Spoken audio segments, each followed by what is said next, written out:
it's time for critical thinking. So what do you have? I'm going to talk about the ostrich defense. You know, many people find it much more comforting to bury your head in the sand. You're laughing at me already. I know a lot of people that do that. Bury your head in the sand instead of actually dealing with the problem. If I don't see it, it's not really there, it's not happening, it'll go away. But it actually is happening. Hide. The important thing is it actually is happening. So I gave a seminar yesterday, and it was all day. It was 8 to 4, and it was a long day. But I start the seminars with a premise of what we're trying to accomplish. And I always start out with, it's better to know than not to know. And the reason I start out with this is because so many people have the ostrich defense going on that I really don't want to know where I stand financially because I'm scared of taking the pain.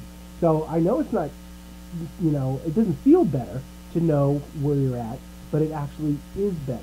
And so and decisions are likely to be a lot worse if you don't have a solid understanding of where you're at to begin with. That's right, absolutely. So I give them calculators, they add up numbers, they figure out their cash flow, their net worth, they figure out how much money they need to retire, they figure out what inflation is going to be going forward, not actually what inflation is, but how to calculate it going forward so they get a feel for how much money they're going to need in the future. And a lot of them just don't want to hear the answer. So you show them how far off course they are to begin with, and then you put them back on track. Well, and then I try to get them back on track. So you got to figure out where they're at and then plan a path to where they want to go.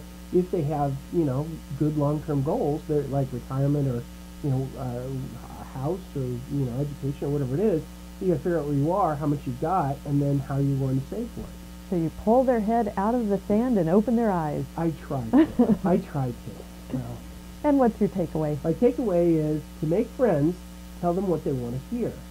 To help somebody, you have to tell them what they need to hear, even if they don't like it. Oh.